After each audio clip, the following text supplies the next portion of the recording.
Afternoon, guys, and I'm back with a little bit of an update. This is a live one. I'm going to switch the video off. As you'll probably see, it's probably terrible as usual, but it affects the audio. So I'm still here, but I'm gone. All right, guys. So what's been going on lately? The first thing is, if you want to get on the live chat, let me know. Probably not for this one. Just let me know for future so I can send the links. But for me, one of the things I want to brought up today was crazy prices with people. I often get people from the Philippines that ask me about work, and the first thing they do is, like, as soon as I arrange something for them, is they either disappear or they quote prices which are above Western prices. I mean, I've just had a quote for a website. Somebody wanted $2,000 to do a website, which was very basic. In other words, they could set it up in an afternoon. But the point being is, I don't understand why people over, because the whole point of outsourcing is to make it cheaper, not more expensive. But you often find that it's complex, which actually is paying a good rate, people disappear because they think it's too hard, it's too complex, it's too difficult to do. But at the same time, they told me they could program, or they could do a graphics design or 3D CAD or something. But as soon as you give them a project, a lot of people just back off from it.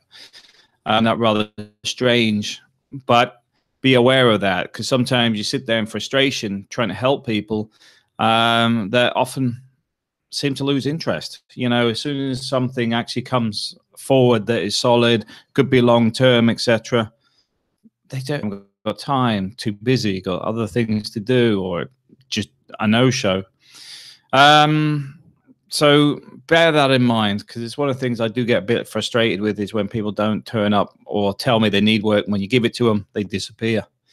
The other thing is the Philippines trips coming up very soon. I can't confirm dates yet because the embassy dates are just being set up at the minute.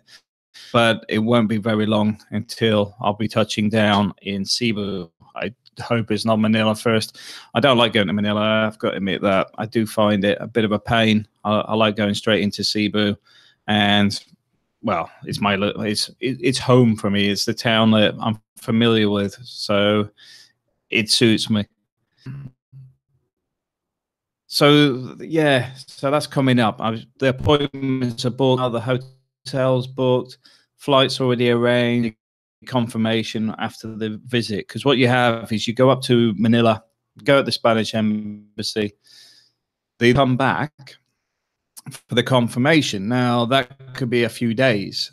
So you could be, I mean, you could be stuck in the hotel for 3 days, 4 days, waiting for the embassy to call you back. But when they do call you back, general case of it's already been approved, and then we can move to the next stages. So that's nearly there. I'm looking forward to getting back to the Philippines, for even if it's just a few things I want to have a look at, sort out, as well as speaking to some people I know relating to some business there.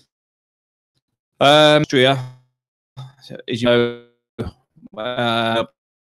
soon as well, some stuff with power plants at the moment, which will involve Austrian pipe. I'm putting together a business project for that, and if you understand what ICOs are from a business point of view, they're basically into a business. Search it yourself if you're interested. But the way I'm looking at these power plants, several of them are already up and running. One of the guys has got 100 of them throughout India. Now, the ROI on them are very good, and we're looking at putting crypto mining and stuff on them as well, which will accelerate the return on investment. So the point being is the plant's already a viable project, a proven project, and it's why I'm very keen to get involved in it. What you've got with that is, though, you can take old tires and plastics and actually turn them into electricity, diesel, and also you get products off the back of it, like black carbon, and get the metals out the tires so they can be recycled. In fact, the efficiency is 98%, which is above most other plants, because we've been looking at other plants out there, and a lot of them are running around 30% efficiency.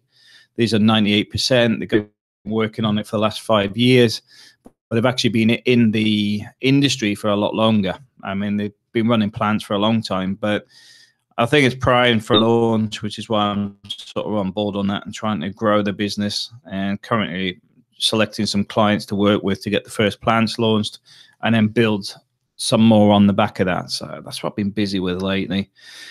Spain, it looks like the weather's starting to improve. Regularly naff here. Bad rain, as you've probably seen if we watched the but now it was warm by the beach, and it was nice. It was summer-like. I mean, there's a lot of people on the beach bathing, etc. But as soon as you get in the shade, that temperature change is massive. But I think I'm hoping this, I'll be in the pool this week, so all good. This video, I've only got about another 10 maybe. The wildlings will be home from school, but I just wanted to say things are moving along. Kids are happy, families happy, all things are going quite well. The main issues we've been dealing with is actually the delays relating to embassies and getting paperwork and things like the bank, where they don't add. They should have put 3 bits of information relating to the bank: current balance, the date the account was opened, and the account holder. They didn't bother putting the date on, so then you've got to get the information done again, and that's the prime example of things that you end up doing twice. Because I mean, I'm not being funny. There's about 10 million overseas workers, and you'd think they would actually know how themselves without having to be dictated to and watched over to do the job, because they're not doing it for free. So it's a little bit irritating when they do stuff. You then got to go, hang on a minute, you haven't done this, whatever, to get it done. John Morrison, are you currently still in Spain? We're just waiting for my mother-in-law, because basically what's happening is when I come over, before she flies to Spain holiday, spend a couple of weeks in the Philippines with her, and then very likely April will then fly back to on holiday. So at the moment I'm still sat in Spain, but it won't be long till I'm flying back. Paperwork to be processed, which is nearly there. It's only the embassy visit. Everything's in a nice little folder all ready for them. Date set, but what date with the embassy?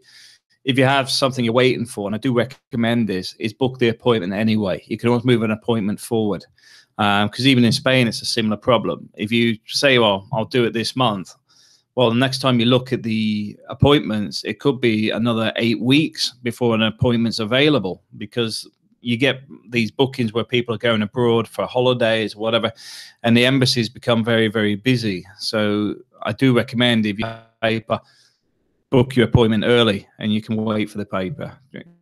And then if it's not going to be there on top, and get another booking. Because if you don't, you may find it could take ages to get the paperwork, and some of the paperwork's got a 3-month life cycle on it. So you'd have to get some of it redone again because it took that long to get through. I've had those problems here in Spain. I mean, if you look at things like what's called the Padron, which is your electoral roll document, that renews. So you could find that you're doing it over and over again. Every time you want to buy a car or anything else, they all want the Padron. So you find that you're regularly in there. You just go in there. Once you've got your first one set up, they're just like stamp, give you another 3, and away you go again. But it just seems such a waste of paper and time, but that's how they do it.